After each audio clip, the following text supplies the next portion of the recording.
Bonjour, je m'appelle Cécilia Poulain et bienvenue à cet épisode de Brave New Women. Partout dans le monde, il y a des femmes ordinaires qui font des choses extraordinaires. Ce podcast leur donne une plateforme et une voix. Il nous inspire tous à faire les choses qu'on a toujours voulu faire et il aide à changer l'image des femmes.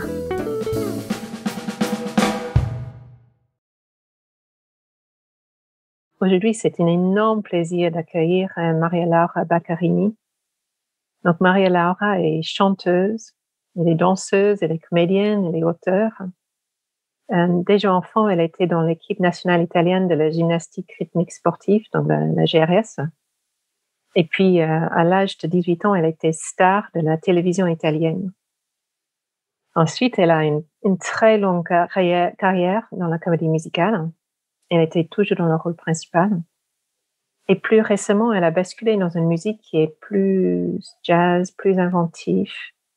Et aujourd'hui, elle écrit, elle compose ses propres spectacles et elle enseigne également. Donc, c'est vraiment un énorme plaisir de t'accueillir. Bienvenue, Maria-Laura.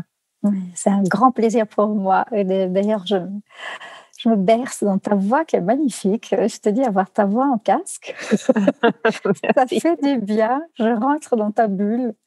Je suis contente d'être là. Alors, je veux déjà que tu me parles un peu de ton enfance. Donc, toi, tu as grandi à Rome, c'est bien ça? Oui, j'ai grandi à Rome et mon enfance a été très vite dans la passion et un peu dans l'exigence, dans la discipline. Enfin, après, c'était pas forcément ça qui me fascinait dans le sport, mais parce que j'étais quand même fascinée par l'aspect artistique de la gymnastique. Mais ça a été très vite ma passion totale, absolue. En fait, j'ai eu souvent la tendance d'être très dans l'absolu. Avec les années, j'ai un peu adouci cette partie de moi. Mais effectivement, ça a été très rapidement une enfance, adolescence pleine de pression, de responsabilité et en même temps de joie, de découverte, le corps. La GRS, c'est un sport, effectivement. Donc, pour bien le faire, j'étais obligée de faire des compétitions. Parce que sinon, tu n'as pas accès aux moyens pour bien faire les choses. Mais la compétition, ce n'était pas la chose que j'aimais. Moi, j'aimais vraiment la création. Donc, finalement, ça a été un peu comme un passage qui m'a amené après le choix de ma vie. Et quand est-ce que tu savais que ce sera la danse, le chant qui sera ta vie? Disons que moi, j'ai passé pas mal d'années, donc jusqu'à 17 ans, le sport, c'était ma vie. Donc, le sport, les entraînements, c'était... Donc, tu sais, quand tu vis le sport, à ce niveau-là, tu as un peu l'impression que ça y est, c'est ta vie. Et j'imaginais un peu mon futur, peut-être, devenir coach, ou de continuer quand même là où je m'étais formée. C'est presque déjà une profession, même si jeune, et à ce moment-là, tu n'as pas le concept de dire que tu vas faire autre chose. Mais finalement, j'ai eu une belle crise, vraiment une crise. Je pense que le milieu ne me plaisait pas plus que ça, le milieu, disons, plus institutionnel du sport.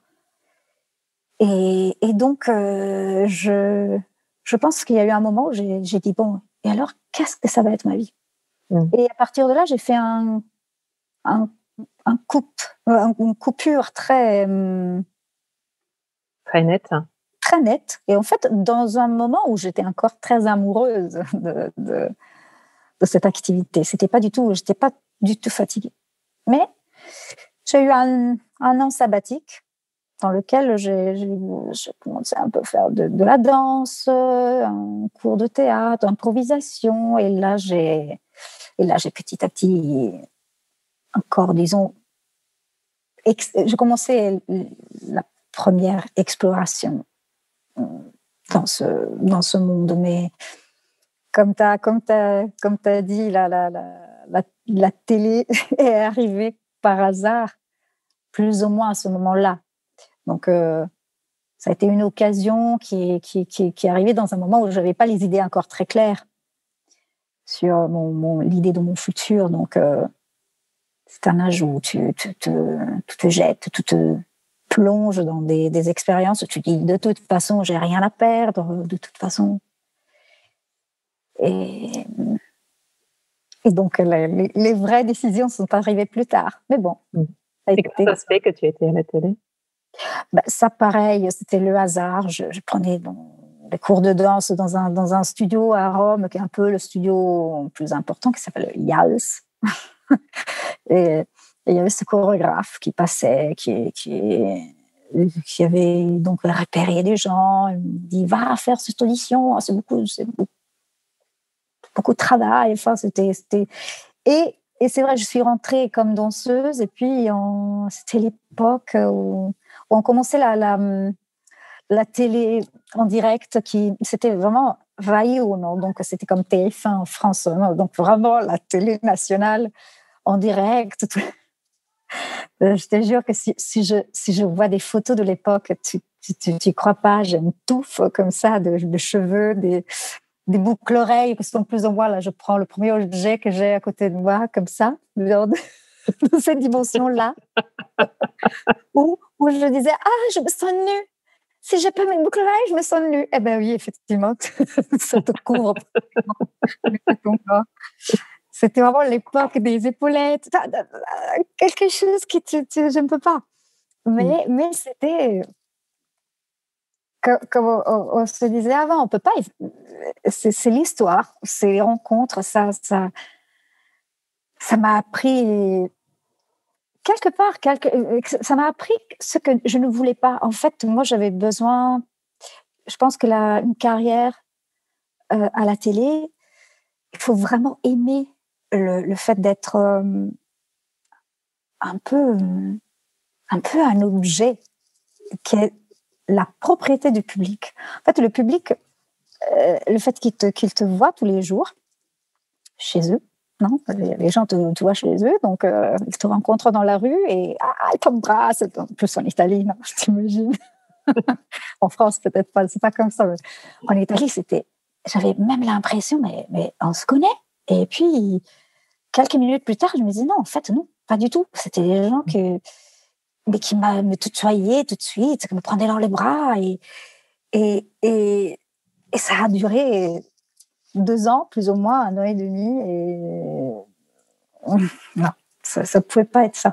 Et du coup, qu'est-ce que tu as fait après cette période-là à la télé? Tu y étais pendant 2 ans? Ouais, oui, jusqu'à 20 ans. Et puis, j'ai eu une autre crise existentielle. Il y a toujours des petits tunnels qui m'amènent. Et dans cette crise existentielle, j'ai retrouvé un petit peu mes repères, la danse. J'ai repris contact avec mes vrais instruments. Et il y a eu cette audition. Là, c'est aussi la vie a son drôle de dessin, non? Il y avait une audition pour la première comédie musicale américaine traduite en italien, à Chorus Line.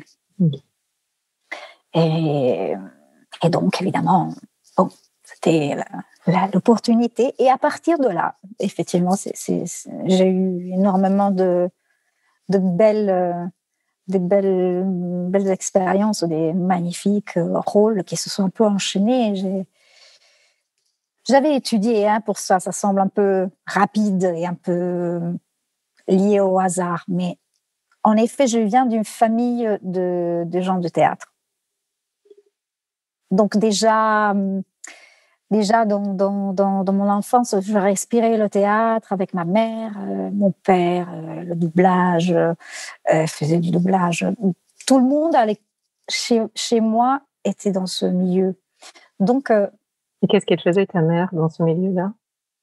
Ma mère a été comédienne quand elle était jeune, et puis elle a arrêté, mais elle a été comédienne aussi. Mmh. J'ai eu une grand-mère comédienne et une grand-mère chanteuse. Ah oui, d'accord. Oui. C'est drôle. Je m'appelle Maria comme une grand-mère et Laura comme l'autre. Et j'ai fait le métier des deux mis ensemble. C'est un drôle de destin. Et quand est-ce que tu as commencé à chanter? Le chant est arrivé plus tard, même si la musique était, je pense, l'amour plus... Je pense que ça a été toujours le grand amour de ma vie. Peut-être au début, c'était lié au corps. La musique était le corps. Pour moi, c'était le fait le mouvement, l'improvisation. Mais la musique a été là tout le temps. Pour moi, c'était... je te dis une chose que j'ai repensé récemment quand j'étais au lycée. J'avais un prof de musique à l'école. Tu sais, c'est vraiment très superficiel. Au moins, dans notre école italienne, il n'y avait pas une place de roi. Et ce monsieur était aveugle. C'était un monsieur, donc, dans son cours, il y avait des gens qui partaient aux toilettes, des gens qui faisaient semblant de ne pas être là. C'était l'horreur. Et un jour, je vais chez ce prof et je lui pose une question. Je vois ses yeux qui étaient normalement éteints, je te jure, ils se sont allumés. C'est comme si 2 lanternes s'étaient allumées. Il m'a fait un énorme sourire. Il m'a dit, attendez, la prochaine fois, je vous amène quelque chose. Le fois d'après, elle m'a amené genre 25, 30 vinyles à l'époque de musique classique. Et grâce à lui, en fait, j'ai découvert la musique instrumentale, donc la musique classique, et le fait, je le mettais le soir avant de dormir, et j'ai découvert le pouvoir incroyable, le pouvoir évocateur de la musique. Moi, je me souviens que je lui avais dit, mais moi, je vois des choses, je voyage. Et je pense que l'amour pour la musique a été le plus constant dans ma vie, finalement. Donc, chanter faisait partie de ma vie, mais je n'avais pas vraiment travaillé ma voix. Donc, j'ai commencé, et le moment où j'ai commencé à travailler, j'ai commencé à travailler au théâtre et faire de comédie musicale. C'est là que j'ai commencé en même temps. Je partais aux États-Unis, j'allais me former, donc, ma carrière a été faite par plein de rencontres qui m'ont à chaque fois amenée dans un lieu important pour moi. Donc, Moi, j'aimerais bien... en fait, toi, tu étais à la comédie musicale pendant beaucoup d'années. Et en fait, j'aimerais bien qu'on écoute juste un petit peu de... moi, je trouve que c'est absolument incroyable là où tu étais, dans Chicago. Donc, on va juste écouter un tout petit extrait. Ok. Ah sì, avrò un numero fenomenale. Ah sì, ci sarà un boy a lavorare con me. Qualcuno che mi sollevi, mi faccia vedere. Pensa in grande, Roxy. Avrai un intero corpo di boys.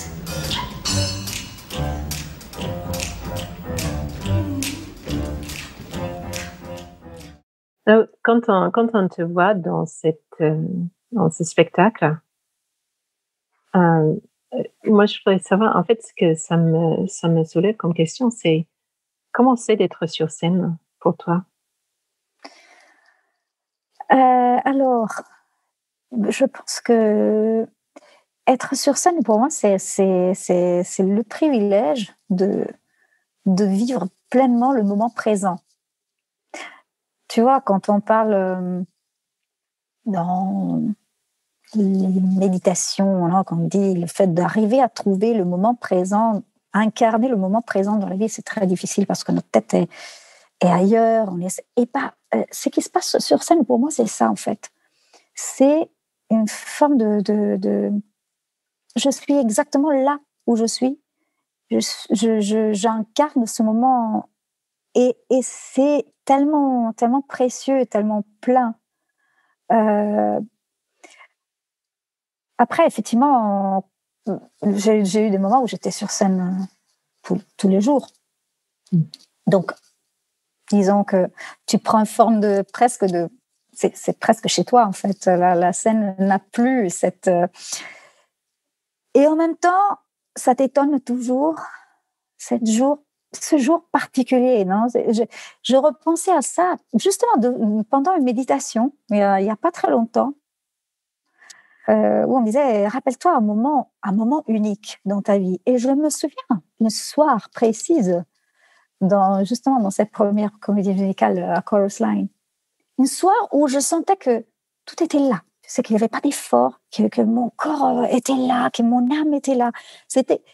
Et ça a été, je pense, le moment d'échange, le moment où le public a répondu avec un je me souviens, cet applaudissement qui n'arrêtait pas, mais qui a été le plus fort, enfin, c'était pas comme ça tous les jours. C'était quelque chose qui, comme si cette magie.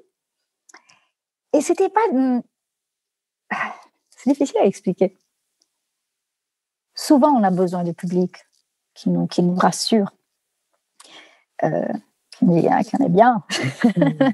L'applaudissement de gens, c'est ça, non? C'est ce jour-là, non. Ce jour-là, c'était vraiment comme un moment partagé.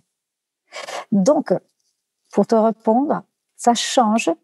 Son rapport avec la scène change beaucoup dans les années, parce que on pense par exemple qu'avec l'expérience on a moins de trac. C'est pas vrai.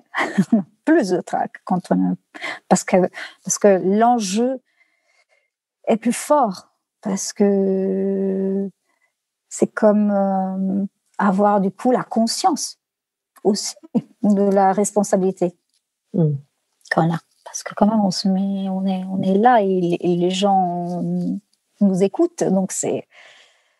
Mais pour moi, oui, c'est un privilège incroyable. J'ai deux questions. Une, c'est comment est-ce que tu gères le trac? Eh ben, alors, plus récemment. Ces dernières années, en fait, que je vais sur scène moins souvent et donc et avec des choses plus difficiles parfois, des choses qui me demandent vraiment beaucoup de. J'avais un trac que je me disais mais comment je gère ça?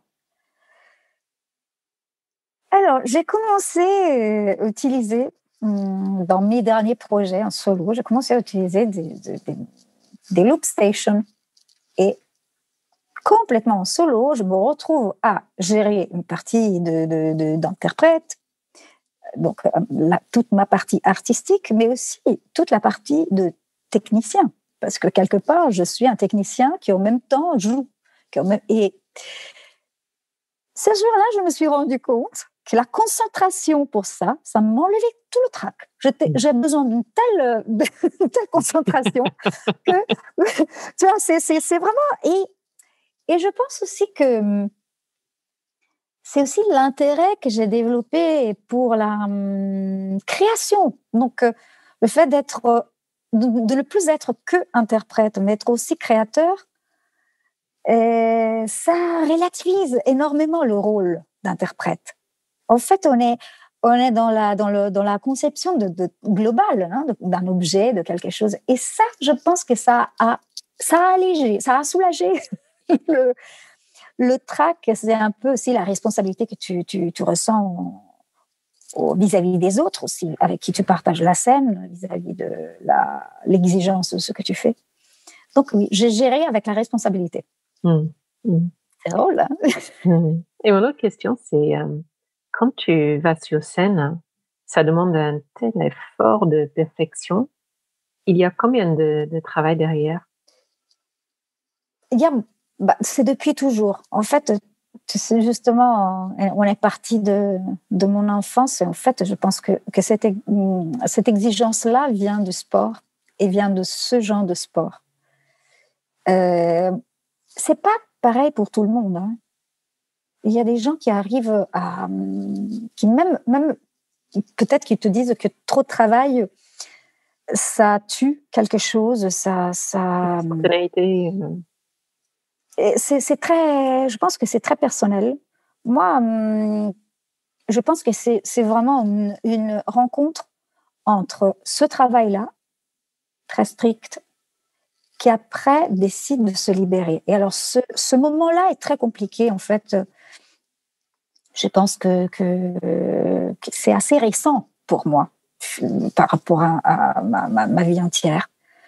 C'était le moment où je suis rentrée en relation avec des musiciens du jazz contemporain, donc très exigeants, et en même temps qui te demandent d'être à l'écoute, d'être dans un espace très fin, très subtil de la relation du chanteur, de l'interprète et du musicien. Et donc, je me rends compte, par contre, que cette discipline-là, ce rigueur-là, est très utile. Il y a des moments où je me dis, si je n'avais pas fait ça aujourd'hui, je ne pourrais pas faire plein de choses. Donc, toujours, je pense qu'il y a besoin de créer, à travers la rigueur, la discipline, le travail, on crée un instrument sur lequel on peut compter. Et justement, le moment où on a cet instrument qui est très sûr de lui, après, on est libre. Et c'est vrai que le passage pour construire ça, c'est très... Mais après, c'est pas fatigant parce que c'est ce que tu aimes. Donc, pour moi, aimer ce qu'on fait, ça enlève tout le côté... C'est une belle fatigue, quoi. Et donc, une journée de travail pour toi, ça sera comment aujourd'hui?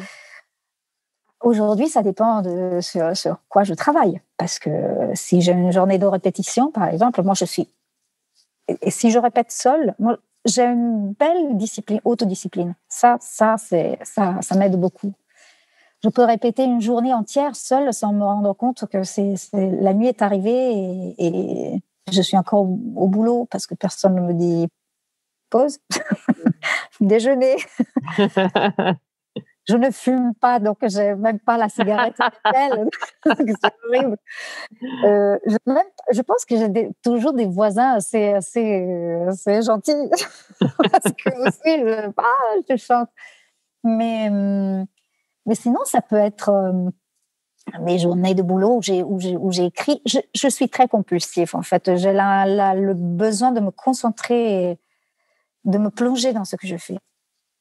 Donc, quoi que ce soit l'écriture, soit le fait de la réalisation, les enregistrements, tout est très... comme s'il y avait une bulle qui se... Très entier. Oui. Après, justement, là maintenant, c'est une époque très fragmentaire. On n'a plus, moi, quand je faisais la comédie musicale, mais je partais pendant 2 ans minimum, je faisais le même spectacle. Je jouais 7-8 fois par semaine et je pensais à bien faire mon boulot. Et je voyageais. Et aujourd'hui, non. Aujourd'hui, chaque projet a une pensée très profonde, il y a plein de difficultés. On se demande pourquoi. Moi, à mon âge, je me demande pourquoi je fais quelque chose. C'est pas juste pour mon plaisir personnel. Il y a aussi l'envie que ce soit quelque chose qui a un sens. Donc, ça peut être aussi entertainment. C'est pas forcément tout extrêmement profond, mais bien fait. Et c'était comment est-ce que tu as commencé à composer tes propres œuvres? Et c'était comment de commencer à composer? Ben là c'est drôle parce que moi c'est comme, imagine si moi j'étais écrivain et j'étais en même temps analphabète. Dans le sens que si j'étais quelqu'un qui ne savait pas écrire, mais qui parlait, ben, j'écrivrais en enregistrant sur un dictaphone. Et ben, pour moi, la musique, c'est pareil. Moi, je ne suis pas formée comme musicienne et je ne viens même pas d'un pays où, je ne sais pas, si tu fais tes études aux États-Unis, les gens lisent la musique. Il n'y a pas de problème, même quelqu'un qui ne fait pas ce métier. Et ben, moi, non. En fait, non. Donc, j'ai commencé à composer avec le courage de le dire, hein, parce que pour moi, c'est très, très éprouvant de dire je compose, ça me semble assez prétentieux. Mais en fait, grâce à ces Loop Station, finalement, j'ai compris que je pouvais superposer des couches de ma voix et créer quelque part des tissus instrumentaux qu'avec ma voix. Et j'ai découvert en fait d'avoir quand même mon univers. Je ne le savais pas. J'ai pris ce courage très tard et c'est magnifique parce que ça m'a donné soudainement une indépendance totale aussi. C'est comme avoir un instrument aujourd'hui pour dire ce que je veux dire, sans dépendre aussi, encore une fois, des autres. Donc l'indépendance a été un peu le but de mon chemin, de mon dernier. Et quel était ton premier spectacle seul? Mon premier spectacle seul, alors j'ai choisi un texte d'un auteur italien très connu, d'ailleurs très connu en France aussi, qui s'appelle Stefano Massini, qui avait écrit un récit assez touchant, dédié à cette journaliste italienne qui s'appelait Ilaria Alpi, qui a été assassinée à Mogadiscio il y a maintenant plus que 25 ans, en 1994. Et ce texte m'a fascinée quand je l'ai lu en italien. Et ça a été le moteur qui m'a fait imaginer que je pouvais effectivement écrire de la musique, parce que cet auteur a quand même une écriture qui est assez musicale. Mais je suis allée complètement dans le vide. Là, j'avais un peu de temps, j'avais un mois de temps pour, je commençais à improviser, déjà apprivoiser cette machine que je suis pas du tout douée pour la technologie. Donc, pour moi, ça a été un effort et une découverte parce que j'étais motivée. Mais donc, avec le texte dans le sens, l'histoire dans ma tête, j'ai commencé en enregistrant des improvisations. Puis, au fur et à mesure, je me rendais compte qu'instinctivement, j'avais construit des structures qui déjà marchaient parfaitement avec des parties du texte.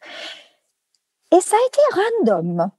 Ça a été fascinant parce que là, je me posais la même question que toi. Hein. Qu'est-ce que c'est effectivement créer quelque chose, composer, non? Et toi, tu es écrivaine, tu sais que l'écriture arrive et tu ne sais pas, enfin, tu ne prévois pas. Finalement, tu as une idée, mais après. Mais pour moi, ça m'a fait rire parce que je pense que ça ressemble un petit peu au desktop de mon ordi. Tu sais, il y a les gens, moi, ça me fascine quand je vois des gens qui ont trois dossiers et tout est là-dedans. Moi, j'ai genre plein de choses éparpillées partout. Et je pense que effectivement, quand je suis dans cette étape de création, je lance des choses. Elles sont là, je ne sais pas qu'est-ce que je vais faire avec. Et puis, un bon moment, je dis, ah oui, c'est ça. Ah oui, ça, je l'ai fait il y a 3 semaines. Mais oui, c'est ça. C'est ça, sa place. Et ça a été une sacrée expérience parce que c'était une lâcher prise. Non, moi, que j'étais habituée à ma matière préconstituée dans laquelle l'interprète, disons, qui a la liberté d'interpréter quelque chose qui existe. Mais effectivement, écrire quelque chose qui n'existe pas, c'est autre chose. Oui, c'est autre chose. Oui. Donc, cette première expérience a été un petit trampoline, oui. Pour me lancer dans cette nouvelle voie. Bah oui, c'est un voyage quelque part. Et parle-moi de Atalante. Donc, oui. Alors, Atalante est arrivée aussi. C'était une histoire très, très, très bizarre de croisement. En fait, ce livre, qui est un livre d'ailleurs jeune public, d'un écrivain mythique italien qui s'appelait Gianni Rodari. D'ailleurs, il y a eu le centenaire de sa naissance et de sa mort en 2020, qui n'a pas pu être malheureusement célébré comme il faut. Mais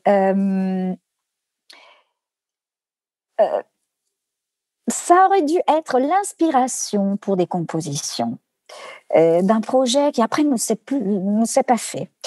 Je te jure, ça a été. Je devais juste monter un petit projet rapidement. Je me suis dit, ok, ce livret-là, ça m'a déjà inspiré pour des compositions. Bah, écoute, je fais une petite réduction du texte et j'ai donc suivi le même processus que j'avais suivi pour Africa Requiem, donc le texte de Massigny. Dans un univers complètement différent, j'ai écrit des morceaux en anglais, d'autres parties du texte en italien, je les ai mis en musique, mais c'est surtout ce qui me plaît de cette histoire, c'est que Atalante, donc c'est un personnage de la mythologie, elle n'est pas une déesse, au contraire, c'est une femme qui réagit c'est quelque part un symbole d'indépendance. C'est un symbole de féminité et en même temps de force. Elle est très pure, mais très intelligente. Et c'est une femme qui aime. C'est une femme pleine de passion. C'est pas la femme qui veut être à l'homme. C'est pas la. Mais par contre, elle met les hommes dans l'embarras parce que elle est une chasseresse incroyable. En fait, dans la partie de la légende que j'ai choisie, c'est plutôt sa relation à la première découverte de l'amour dans toutes ces différentes dimensions, expressions. Et oui. Le père qui l'abandonne, qui elle pardonne et qui retrouve les hommes qui sont en compétition avec elle et en fait les vrais héros sont lesquels ceux qui la reconnaissent et qui l'acceptent. Donc, on voit toujours que quand la qualité de l'homme est haute, il n'y a pas ce besoin de prévarication, on le dit en français, prévarication. Et puis, il y a l'amour maternel, enfin, la mère de cet homme qui arrive à tuer son propre fils plutôt que le voir amoureux d'elle. Et donc, cette relation très, très... Oui, il y a un épisode très, très violent de ça. Ça raconte beaucoup. Je pense que la mythologie, les légendes prenaient un peu la place des psys à une époque. Et je pense que ça raconte plein d'archétypes, en fait, de l'amour. Et aussi de la difficulté de la femme de s'affirmer dans un univers souvent... dominé par les clichés. Donc, est-ce que toi, tu t'es retrouvée dans... Est-ce que ça te parle d'être une femme dans un univers dominé par les clichés? Bah oui. Ah oui. D'ailleurs, inévitablement, ouais, je viens quand même d'un pays extrêmement latin. Ah, tu vois, il y a une interview, je ne sais pas si tu as jamais vu, il y a un documentaire sur Pasolini, non, sur Pasolini, tourné, filmé par Pasolini, très jeune. Je pense que c'était l'époque, dans les années 70, quand il y avait la loi du divorce qui était en train de passer en Italie. Et il avait fait le tour d'Italie l'été, dans les plages du nord et sud d'Italie. Et tu vois les interviews qu'il fait aux femmes, c'est étonnant. Enfin, les femmes, certaines femmes défendent leur soumission. En fait, ça m'a choquée parce que je me dis à quel point dans notre pays on a dû quand même s'affranchir, non, de ça, lutter avec des modèles avec qui on est grandi. Et si tu grandis plongé dans cette société, inévitablement, même si tu changes, même si tu voyages, même si il y a une partie de ça qui est dans tes modèles, dans ce que tu as vu. Tu étais témoin de cette dynamique-là, homme-femme. Et moi, je suis persuadée de ça. Je pense c'est sûr qu'il y a les plafonds de verre, mais je pense aussi qu'il y a les femmes qui s'empêchent beaucoup de se réaliser et qui acceptent des situations qui ne sont en fait pas acceptables. Pour ce qui me concerne, ça a été souvent ça. Peut être aussi des femmes réalisées, épanouies, mais toujours un peu sous l'homme qui a la tendance, qui ne le fait pas exprès. Je pense qu'on se donne aussi dans ce jeu-là. Oui, il y a pas de, c'est pas un jeu conscient. Non. C'est comme ça, chacun prend son rôle qui est un peu prédestiné. Et puis, chacun accepte le rôle tel qu'il est. Donc, arriver à évoluer dans tout ça, bon, c'est un sacré voyage parce que, effectivement, on doit se libérer de choses qui ont un peu, quelque part, qui ont marqué notre chemin de vie. Ouais. Moi, j'aimerais bien écouter un peu de Atalante. Donc là, on va écouter la prologue. Le prologue, ok. Della madre di Atalanta sappiamo soltanto che era una regina. Ma era una regina infelice, perché non poteva dare un figlio al re, un erede al trono. The pride of a man kills, pride kills, sex kills, love kills.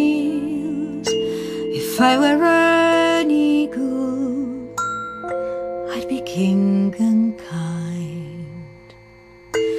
You remember me, I was here years ago, another millennium passing by. We were there as if we're not alive. We were blind or speechless still. We couldn't move nor sing or pray. We were not enough.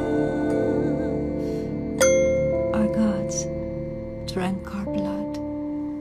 And after you've gone, everybody stay. Let me be, let my blood flow. Let me stay alive. Let me go.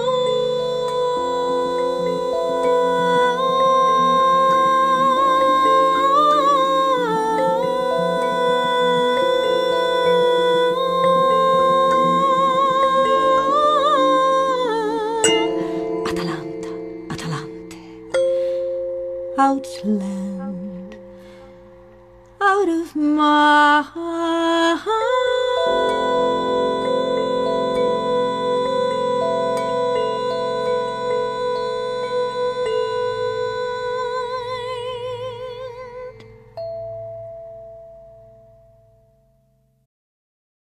Dans ta carrière, est-ce que tu as eu, est-ce que c'est toi qui as pris tes décisions de carrière ou est-ce que tu as eu des mentors, des personnes qui t'ont guidé? Comment ça s'est fait?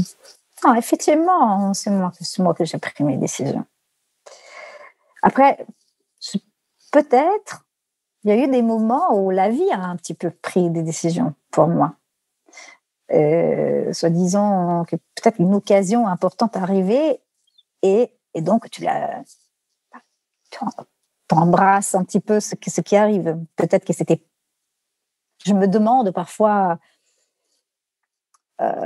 j'aurais pu faire un autre chemin, mais je pense un peu comme cette jolie comédie Sliding Doors. Je ne sais pas si tu te souviens de ce film où il y avait en fait des portes du métro qui se ferment, qui laissent rentrer ou pas quelqu'un dans cette... Et toute la vie, on voit la vie de cette femme, comment aurait pu être si. Et finalement, la fin, par contre, je pense qu'on peut effectivement avoir des chemins comme ça, mais après, il y a un moment où on revient à ce qu'on est destiné. Donc, je crois que si, j'ai décidé. J'ai décidé. Comme j'ai décidé souvent d'abandonner des choses pour explorer Quand j'ai des envies fortes de changement, je fais des virages et ça y est, je n'ai pas de regrets, je n'ai pas de nostalgie. Voilà. Moi, ce qui me frappe dans ta carrière, c'est que tu as fait... en fait, il y avait des bases et ensuite, tu as pris des décisions qui me semblent extrêmement courageuses. Donc, des décisions déjà de ne plus... ou de partir de la comédie musicale dans une musique de jazz expérimentale, qui est beaucoup plus difficile. Et ensuite, de commencer à créer ta propre musique en te disant que tu n'étais pas musicienne. Donc, je trouve que ça demande également un courage assez... oui, c'est assez stupéfiant. C'est plutôt de la curiosité, je pense, parce que le courage, oui. Enfin, je pense que le courage, c'est un peu la force qui nous amène à se lever le matin, à faire même. Moi, je trouve très courageux les gens qui font qui vont dans le même bureau tous les matins. Pour moi, ça, c'est du courage vraiment par rapport à ma nature. Moi, je pense qu'il faut beaucoup de courage pour faire un métier par exemple, que tu n'aimes pas. Parce que faire un métier ou le courage de qui a la vie dans ses mains, qui est comme j'ai les médecins, les chirurgiens qui ont cette responsabilité-là. Je pense que je suis pas forcément courageuse. Je pense que je suis plutôt fascinée par les choses que je ne connais pas. Donc, j'ai pas peur si c'est quelque chose que je sens qui m'attire, qui me fascine, Puis je pense que je suis toujours allée dans des directions qui étaient quand même compatibles avec ma nature. J'ai jamais voulu être ce que je n'étais pas. Ça aide. C'est plus facile. Ça aide, je pense, à ne pas être frustré, parce que c'est très dur quand on veut être exactement autre chose et parfois on ne voit pas ce qu'on est et les belles choses qu'on peut faire. Je dirais que c'est plus ça. Et juste pour finir, je vais poser 2 questions. Donc, le premier, c'est dans ta carrière, le fait d'être une femme, est-ce que ça avait une incidence positive, négative? Une question à la fois, alors. Alors, être une femme, je pense que c'est une très belle chose. Parce que quand on découvre la puissance du féminin, c'est un moment assez magique. Je pense que tout le défi est là, de la vie d'une femme. C'est-à-dire, souvent, on a l'impression d'être fragile. Parfois, c'est un peu comme une espèce de truc que nous colle sur la fragilité de la femme aussi, dans la culture, disons, un peu rétro, non, le fait de l'homme qui prend soin, qui est cavalière, qui nous courtise, qui nous enveloppe. Et je pense que quand on découvre vraiment la puissance du féminin, et que j'insiste, ce n'est pas la puissance, la revendication, c'est vraiment la plénitude. Être femme veut dire être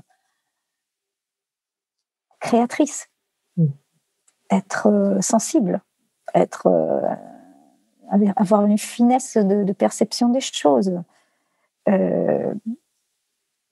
Et embrasser cette nature et se dire, c'est bien ça. Et si je suis fragile, c'est bien là où je suis fragile parce que ça me donne l'opportunité d'exprimer ma sensibilité. Et voilà, oui, je pense que ça a été une belle découverte. Et dans l'autre côté, on peut dire que si on n'a pas cette force-là, on peut souvent être soumis à des expériences pas sympathiques dans notre métier. J'imagine. Disons, il y a souvent...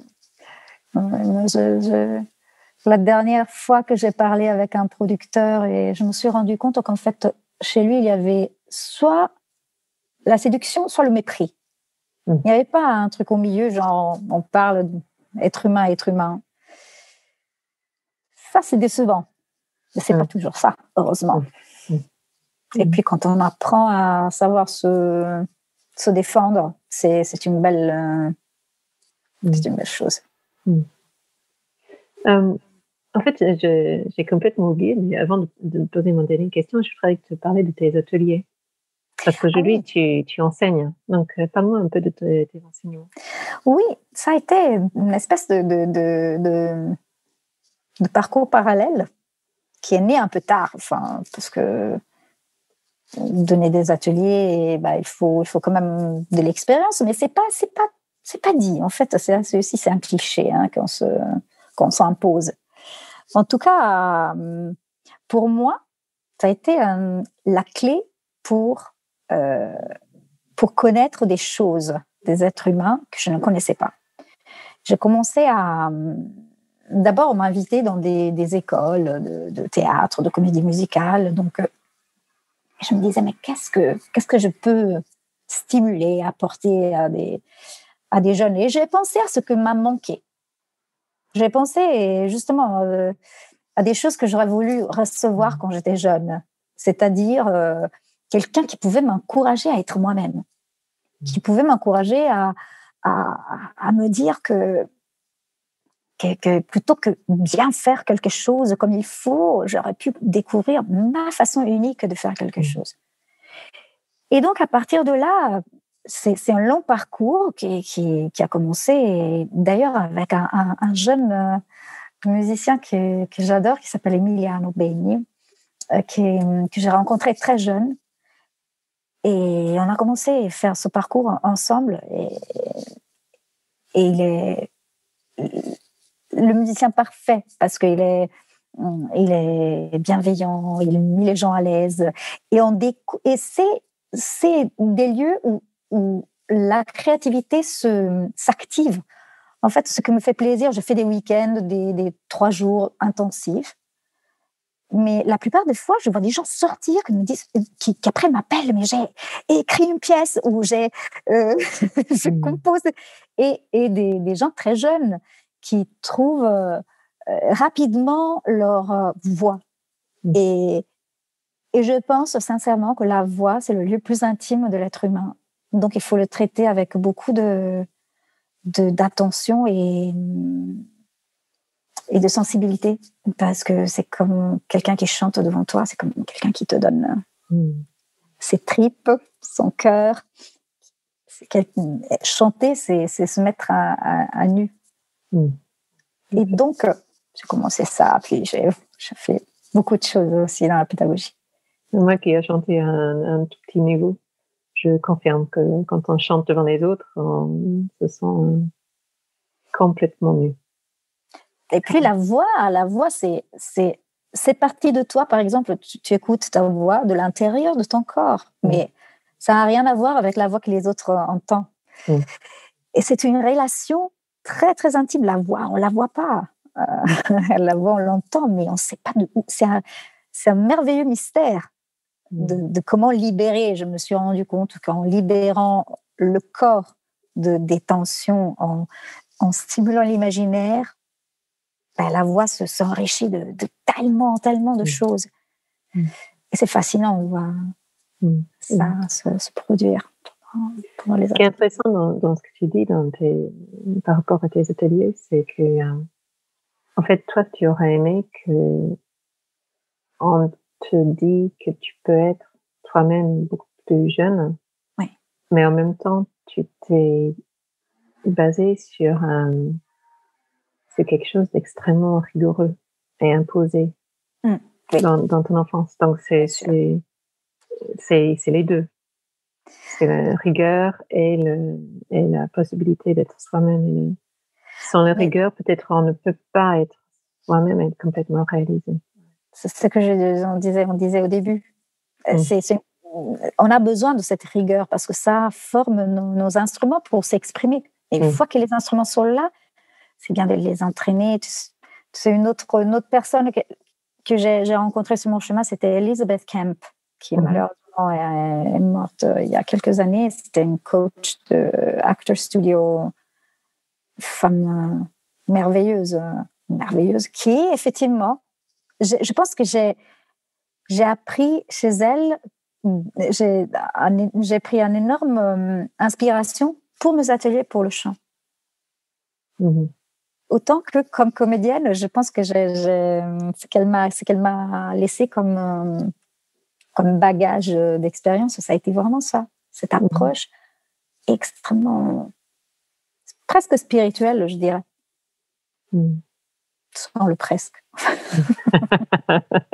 Pourquoi presque? Spirituel. Oui. Assumé. Oui, assumer, parce que de toute façon, c'est magique. Je pense que toutes les formes artistiques sont connectées à quelque chose qui nous échappe. Et c'est bien ça. Et où est-ce que, si on voudrait voir Atalante, tu vas le faire au théâtre quand les théâtres s'ouvrent ou comment? Alors, c'est encore pas officiel, mais ça pourrait. Je pense que peut-être en avril, j'aurai une performance ici à Paris, dans un cadre assez beau et mais je ne peux pas encore le dire parce que c'est pas encore officiel. Et je pense que dans ce cas-là, il y aura aussi un streaming et une captation, donc c'est bien parce que dans cette époque un peu fragile. Et compliqué pour les artistes. Et compliqué pour les artistes. Ouais, on apprend plein de choses. On apprend plein de choses. On apprend vraiment une rencontre avec nous-mêmes. Très, très intense. Et maintenant, je vais venir à ma dernière question. Donc, si tu avais un message pour les gens qui écoutent, ce serait quoi?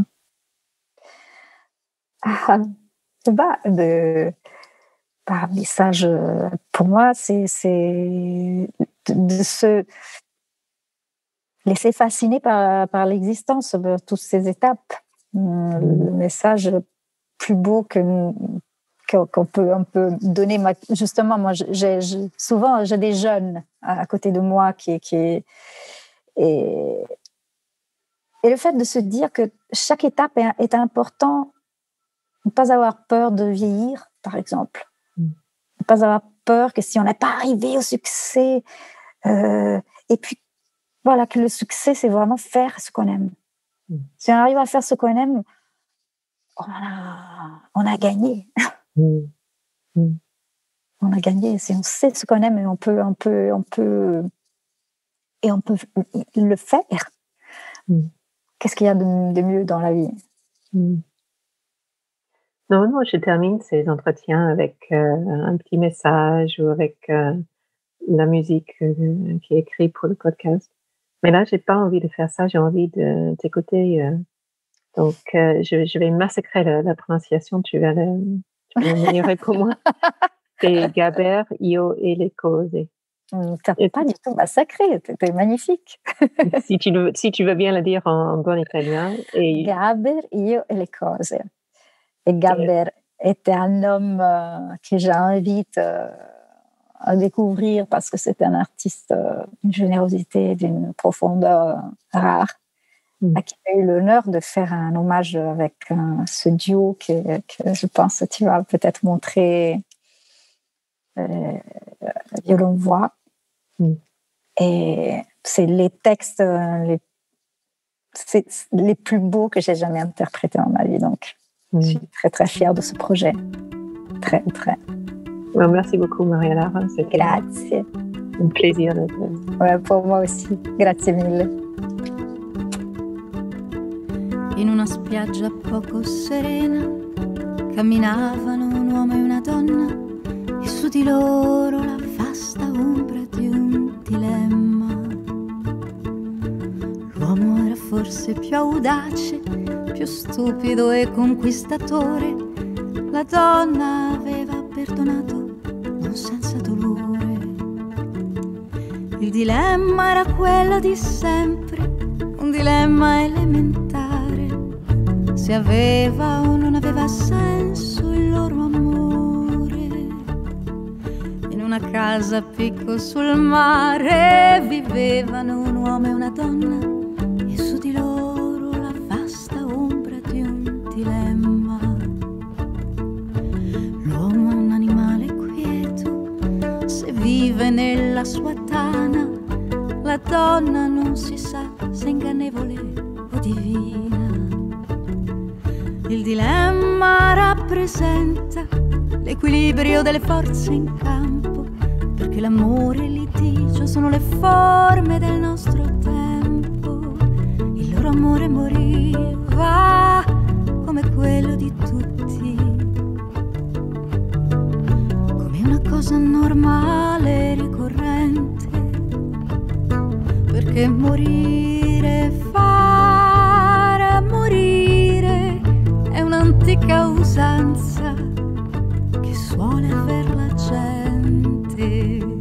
Lui parlava quasi sempre di speranza e di paura, come l'essenza della sua immagine futura. E coltivava la sua smania e cercava la verità. Lei lo ascoltava in silenzio, lei forse ce l'aveva già. Anche lui curiosamente, come tutti, era nato da un ventre, ma purtroppo non se lo ricorda o non lo sa. In un giorno di primavera, quando lei non lo guardava, lui rincorse lo sguardo di una fanciulla nuova. E ancora oggi non si sa se era innocente come un animale o se era come stupidito dalla vanità. Ma stranamente lei si chiese se non fosse un'altra volta il caso di amare e di restar fedele al proprio sposo. Il loro amore moriva come quello di tutti, con le parole che ognuno sa a memoria. Sapevan piangere e soffrire, ma senza dar la colpa all'epoca o alla storia. Questa voglia di non lasciarsi è difficile da giudicare, non si sa se è una cosa vecchia o se fa piacere. Ai momenti di e abbandono alternavano le fatiche con la gran tenacia che è propria delle cose antiche. E questo è il sunto di questa storia, peraltro senza importanza, che si potrebbe chiamare appunto resistenza. Forse il ricordo di quel maggio gli insegnò anche nel fallire il senso del rigore, il culto del coraggio. Ma rifiutarono decisamente le nostre idee di libertà in amore. A questa scelta non si seppero adattare. Non so se dire questa nostra scelta o questa nostra nuova sorte. So soltanto che loro si diedero la morte. Il loro amore moriva come quello di tutti, non per una cosa astratta come la famiglia. Loro scelsero la morte per una cosa vera come la famiglia. Io ci vorrei vedere più chiaro, rivisitare il loro percorso, le coraggiose battaglie che avevano vinto e perso. Vorrei riuscire a penetrare nel mistero di un uomo e una donna, in quell'immenso labirinto di quel dilemma. Forse quel gesto disperato potrebbe anche rivelare come il segno di qualcosa che stiamo per capire. Il loro amore moriva come quello di tutti, come una cosa normale e ricorrente, perché morire